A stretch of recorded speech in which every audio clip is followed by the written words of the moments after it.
আমার সাথে ছবি তো কত মানুষই তোলে। সন্ত্রাসী রাসেল কে ফাসেল এগুলো দেখার আমার মোটেও সময় নাই, আর আমি এই রাসেল নামে কাউকে চিনি বলে আমার মনে হয় না। নারায়ণগঞ্জের রাজনীতিতে নতুন কোনো নাম নয়, নতুন করে আলোচনায় আসা এক পুরনো মুখ। অস্ত্র হাতে প্রকাশ্যে গুলি ছোড়া সেই ব্যক্তি রাসেল।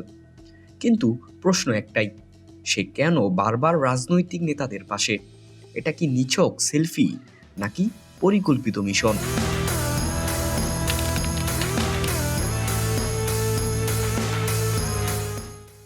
চব্বিশের গণ অভ্যুত্থানের পর নারায়ণগঞ্জের ১ নং রেলগেট এলাকায় পরিবহন সেক্টর দখলকে কেন্দ্র করে সংঘর্ষ। যে সংঘর্ষে প্রকাশ্যে আগ্নেয়াস্ত্র চালাতে দেখা যায় এই রাসেলকে। সেই ভিডিও সামাজিক মাধ্যমে ছড়িয়ে পড়ে মুহূর্তেই। তবে প্রশ্ন থাকে, এই ব্যক্তি এখনো কিভাবে প্রকাশ্যে ঘোরে?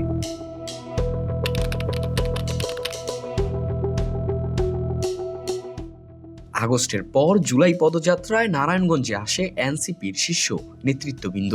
ঠিক তখনই এনসিপির দক্ষিণাঞ্চলের মুখপাত্র হাসনাত আব্দুল্লাহর সঙ্গে রাসেলের একটি সেলফি ভাইরাল হয়।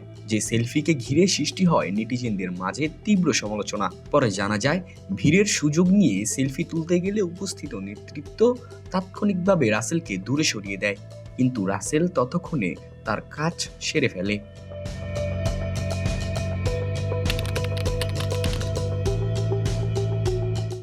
ঘটনার পুনরাবৃত্তি ঘটে নারায়ণগঞ্জ ৪ আসনে বিএনপি জোট মনোনীত প্রার্থী মনির হোসাইন কাশিমের সঙ্গে। আবারও একটি সেলফি, আবারও প্রশ্ন। সূত্র বলছে, আগের মতোই কৌশলে ভিড়ের সুযোগ নিয়ে ছবি তুলেন রাসেল। কে এই রাসেল?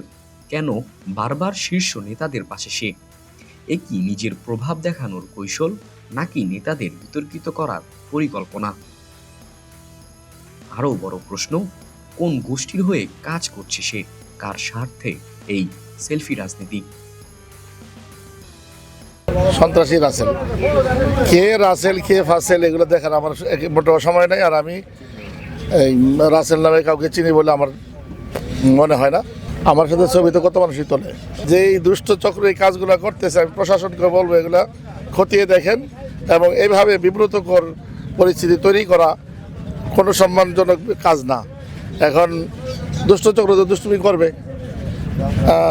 আমার মনে হয় এটা প্রশাসনকে দেখা উচিত। এগুলোর সাথে আমার দূরতম কোনো সম্পর্ক থাকার প্রশ্নও আসে না। কি থাকবে তো দূরের কথা, আমি রাসেল ফাসেল কাউকে চিনিও না, জানিও না।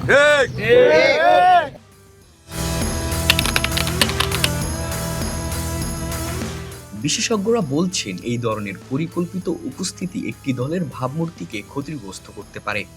রাজনীতিতে এখন আর শুধু মিছিল নয়, ছবি দিয়েও তৈরি হয় বিতর্ক। রাসেল কি শুধুই এক অস্ত্রবাজ, নাকি সে পর্দার আড়ালের কোনো মিশনের অংশ? সেলফির ফ্রেমে ধরা পড়া এই মানুষটি আসলে কার জন্য কাজ করছে, সেটাই এখন নারায়ণগঞ্জের রাজনীতির সবচেয়ে বড় প্রশ্ন। মোহাম্মদ রাকিবুল হাসান, দৈনিক উজ্জীবিত বাংলাদেশ।